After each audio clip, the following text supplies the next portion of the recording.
오늘 하루 어떤 마음으로 보내고 계신가요? 혹시 삶의 무게에 짓눌려 도저히 해결할 수 없을 것 같은 문제 앞에서 한숨 짓고 계시지는 않으신지요?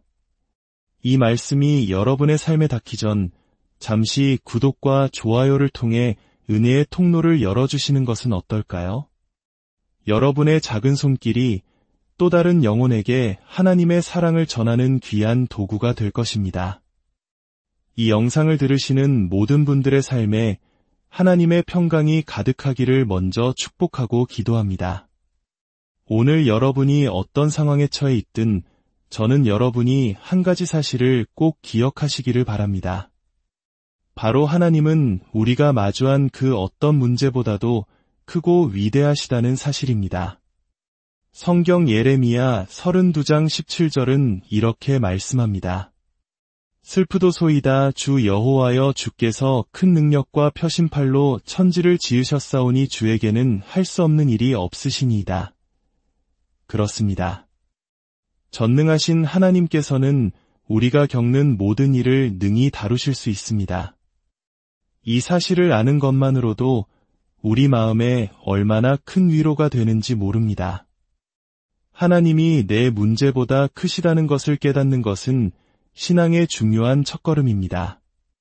하지만 여기서 우리가 한 걸음 더 나아가야 합니다. 하나님의 도우심을 받는 것은 그저 하나님이 얼마나 위대하신가에만 달려있는 것이 아니기 때문입니다. 역설적이게도 그것은 바로 우리가 무엇을 믿을 수 있는가에 의해 결정됩니다. 예수님께서 이 땅에 계실 때 이 문제를 아주 명확하게 정리해 주신 사건이 있습니다. 마가복음 9장을 보면 귀신 들려 간질로 고통받는 아들을 둔 한 아버지가 등장합니다.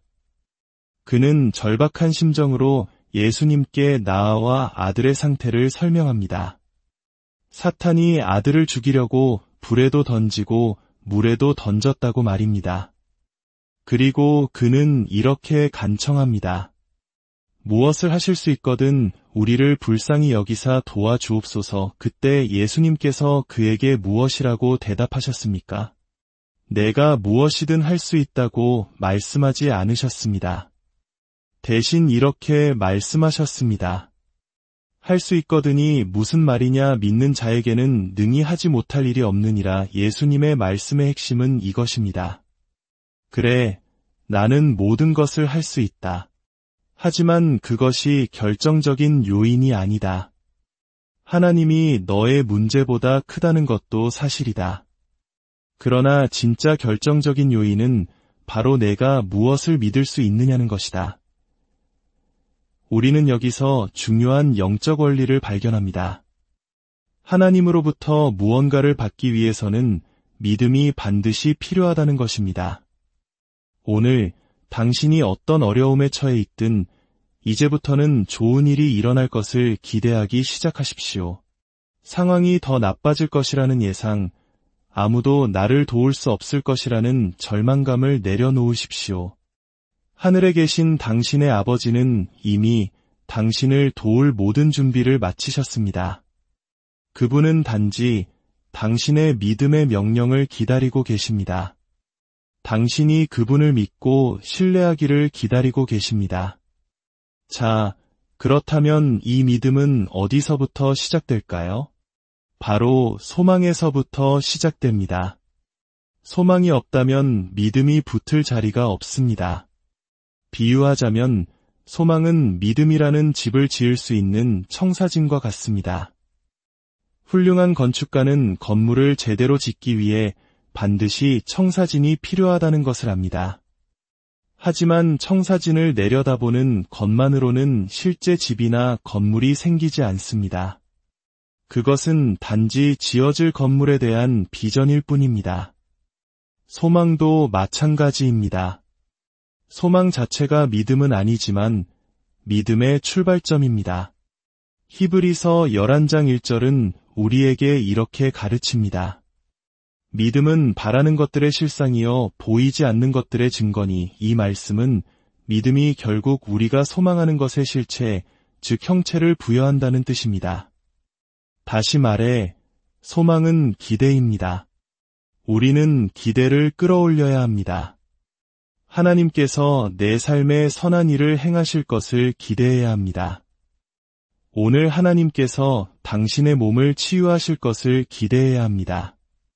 상황이 아무리 심각해 보여도 하나님께서 당신의 모든 필요를 채우실 것을 기대해야 합니다. 믿음은 우리가 처한 환경이 아니라 하나님의 약속의 말씀에 주의를 기울이기 시작할 때 찾아옵니다. 우리는 그 약속의 말씀을 묵상해야 합니다.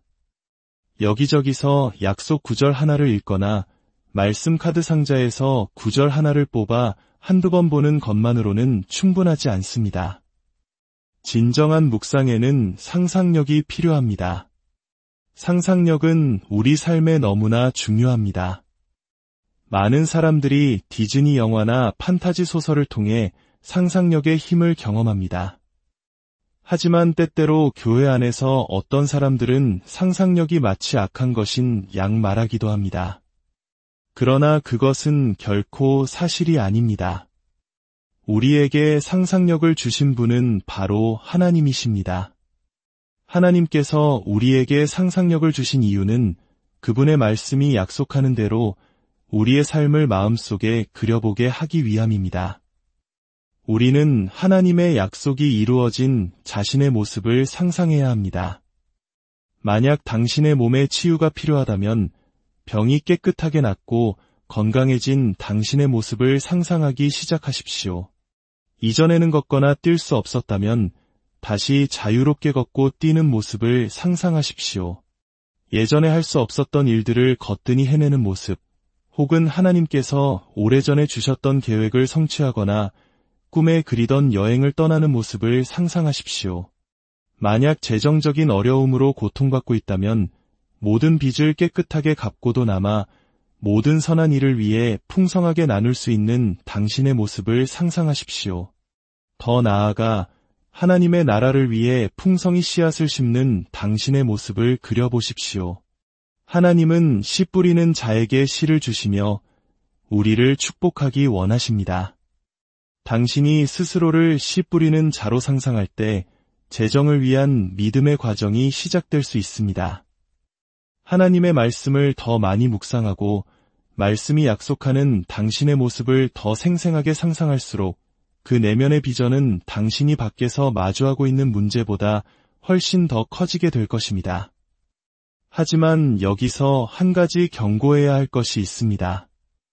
사탄은 결코 우리가 평안과 축복과 건강의 생각에 잠겨 있도록 가만히 내버려두지 않는다는 것입니다.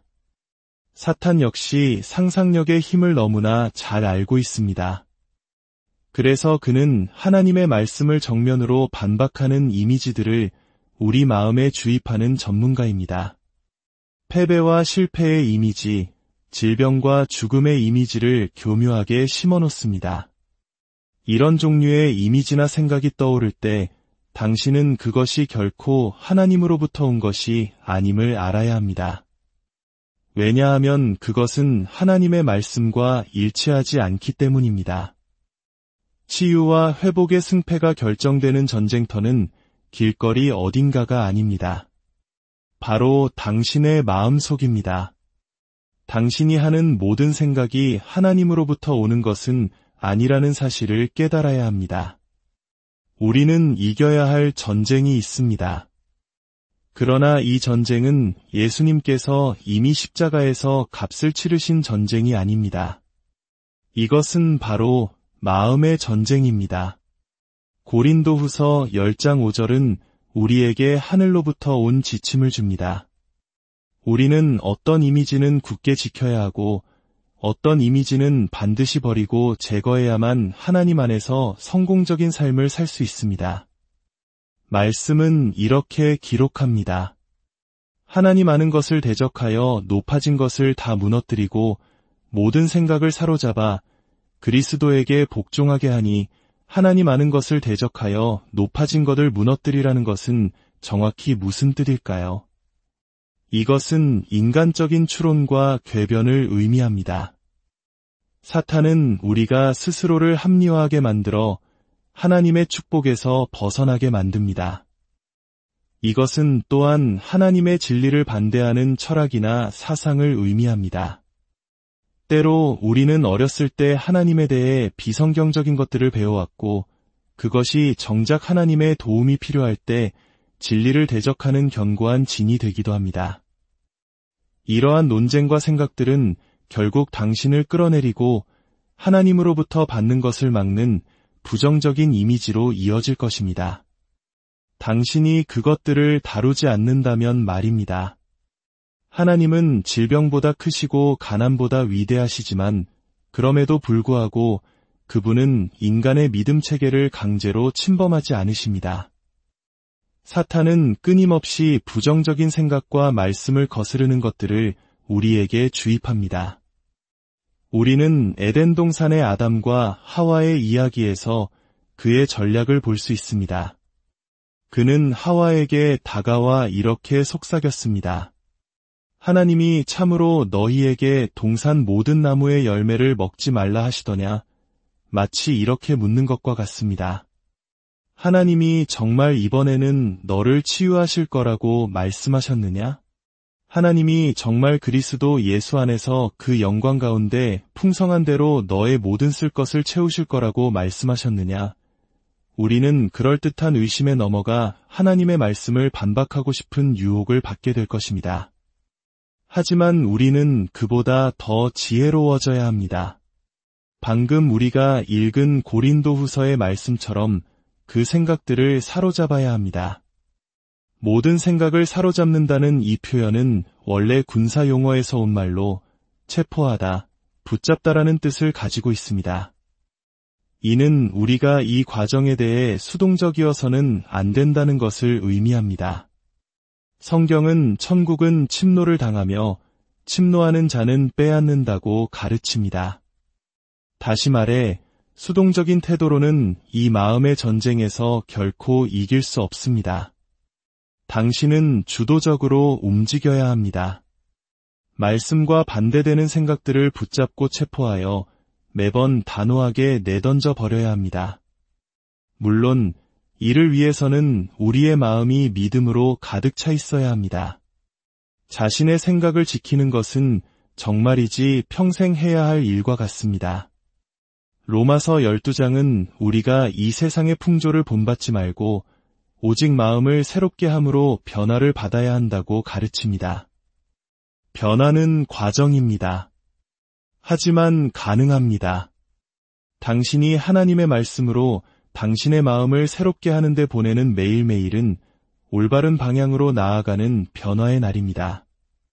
건강을 향해 나아가는 날이며 당신의 삶의 형통과 공급하심을 향해 나아가는 날입니다.